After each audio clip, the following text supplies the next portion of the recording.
नमस्कार मित्रों, आज हम सुनने वाले हैं तेरे रंग में रंगी सीजन 2 का भाग 21। सुबह से शाम हो गई थी। सनी को जहाँ जहाँ लग रहा था कि समीक्षा हो सकती है, उसने उन सभी जगहों पर समीक्षा का पता लगाया, पर उसे समीक्षा कहीं नहीं मिली। वो परेशान था, घबराया हुआ था, पर ना तो वो अपनी परेशानी किसी को बता पा रहा था और ना ही समीक्षा को ढूंढ पा रहा था। उसे समझ में नहीं आ रहा था कि वो क्या करे। थक हार कर वो त्रिवेणी घाट पहुंचा। शाम हो चुकी थी, घाट पर आरती हो रही थी। सनी ने समीक्षा की सलामती की दुआ मांगी और उसके मिल जाने पर उससे सॉरी कहने को भी कहा। कुछ देर बाद आरती खत्म हुई और फिर धीरे धीरे घाट पर से भीड़ कम होने लगी। सनी घाट की सीढ़ियों पर खड़ा बहते हुए गंगा के जल को देख रहा था। तभी उसकी नजर अपने सामने घाट के पानी में दिए छोड़ रही लड़की पर गई। उस लड़की को देखकर सनी ने तेजी से अपने कदम उस लड़की की तरफ बढ़ा दिए और उसके पास आकर उसका हाथ पकड़कर अपनी तरफ किया और उसके गले लग गया। सनी ने भरे हुए गले से समीक्षा से कहा, समीक्षा तुम सुबह से कहाँ थी? समीक्षा ने महसूस किया सनी की धड़कनें काफी तेज चल रही थीं। कुछ देर गले लगे रहने के बाद सनी समीक्षा से दूर हुआ। सनी समीक्षा के गले जरूर लगा हुआ था, पर समीक्षा ने उसे अपनी बाहों में नहीं भरा था।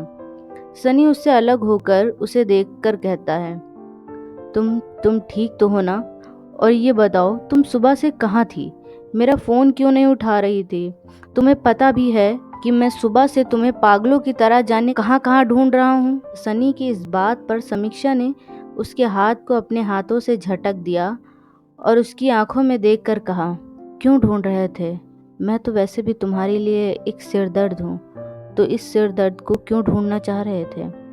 नहीं समीक्षा, ऐसा नहीं है। तुम मेरे लिए मेरा सिर दर्द नहीं हो। तुम मेरे लिए क्या हो मैं नहीं बता सकता, पर प्लीज़ तुम मुझसे ऐसे खफा मत हो। मैंने कल जो किया उसके लिए मैं शर्मिंदा हूँ, पर समीक्षा मैं क्या करूँ? मैं नहीं बढ़ पा रहा हूँ इस रिश्ते में आगे। समीक्षा समझने की कोशिश करो, मैं तुमसे प्यार करता हूँ।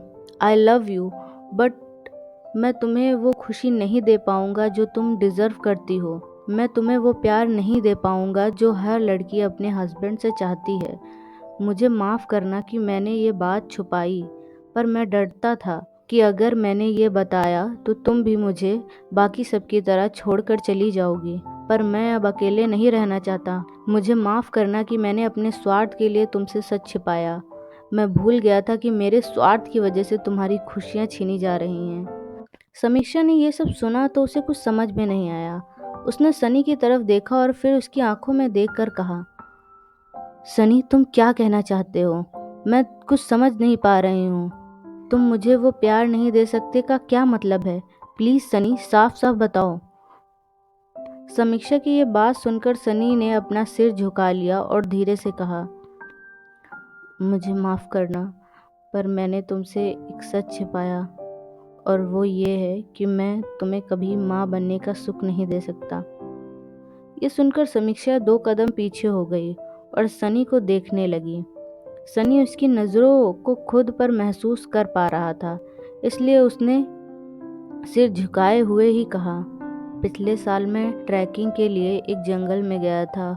वहीं पर मेरा एक एक्सीडेंट हुआ था। मेरे शरीर की बाकी चोटें तो ठीक हो गई थीं, पर उस एक्सीडेंट में मेरे लोअर पार्ट पर भी चोट आई थी।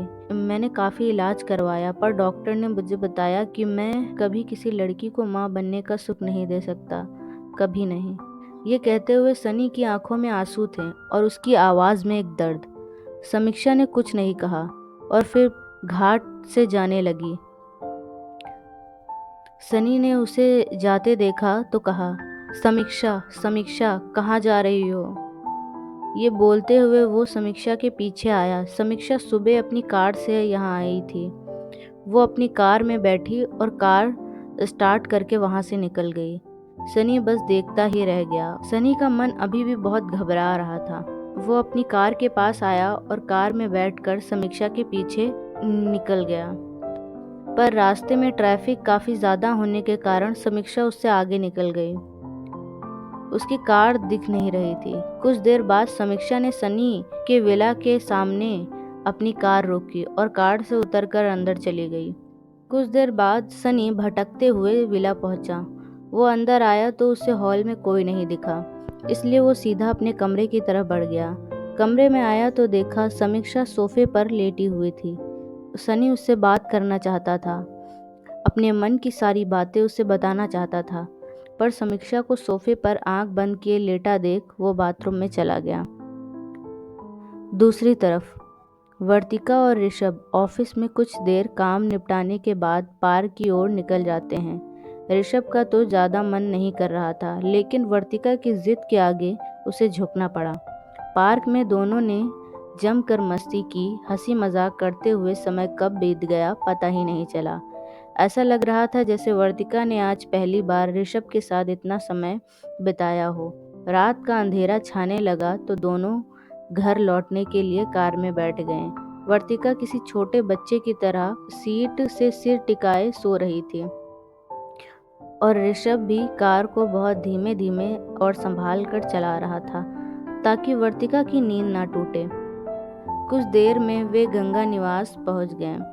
ऋषभ ने धीरे से कार रोकी और बाहर निकलकर वर्तिका की तरफ का दरवाज़ा खोला।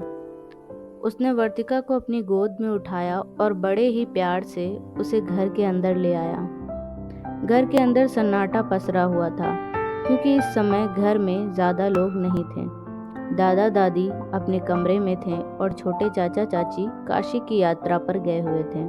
यशिका का मन घर में अकेले नहीं लगता था, इसलिए वह इन दिनों हॉस्पिटल में नाइट शिफ्ट पर ही रहती थी और अंश भी किसी केस के सिलसिले में मसूरी गया हुआ था। गंगा निवास जो कभी लोगों से भरा रहता था वो अब बस कुछ लोगों का ही बसेरा बनकर रह गया था। हर्ष जी और आराध्या जी दिन भर बच्चों के साथ आश्रम में ही रहते थे और शाम होते ही घर लौट आते थे। यह वही आश्रम था जिसे देवराज जी ने यानी हर्ष जी के पिताजी ने खोला था और अब हर्ष जी उसकी देखभाल कर रहे थे। जब भी अनाथ आश्रम में किसी चीज़ की ज़रूरत होती तो ऋषभ उसे पूरी करता था। ऋषिका भी जब एकेडमी चलाती थी तो अपनी कमाई का कुछ हिस्सा अनाथ आश्रम के बच्चों पर खर्च करती थी। ऋषभ ने वर्तिका को अपने कमरे में ले जाकर बिस्तर पर लेटाया। उसने वर्तिका के पैरों से सैंडल उतारकर साइड में रख दी और उसे कंबल उड़ा दिया। वर्तिका ने आराम से पैर मोड़े और सो गई। ऋषभ कुछ देर निहारता रहा, फिर शावर लेने के लिए बाथरूम में चला गया। शावर लेकर वह लोअर पहनकर बाहर आया और बाल पोंछते हुए वर्तिका के पास आकर लेट गया। शावर जेल की खुशबू ने वर्तिका को नींद में भी ऋषभ के और करीब खींच लिया। ऋषभ ने उसे सीने से लगाया और माथे पर किस करके अपनी बाहों में भरकर आंखें बंद कर ली। मित्रों, तो आज का ये चैप्टर यहीं पर समाप्त होता है, पर हम आपसे वादा करते हैं कि हम जल्द ही इसी कहानी के अगले चैप्टर के साथ आपके सामने फिर से रूबरू होंगे। पर तब तक के लिए अलविदा। मिलते हैं नेक्स्ट चैप्टर में।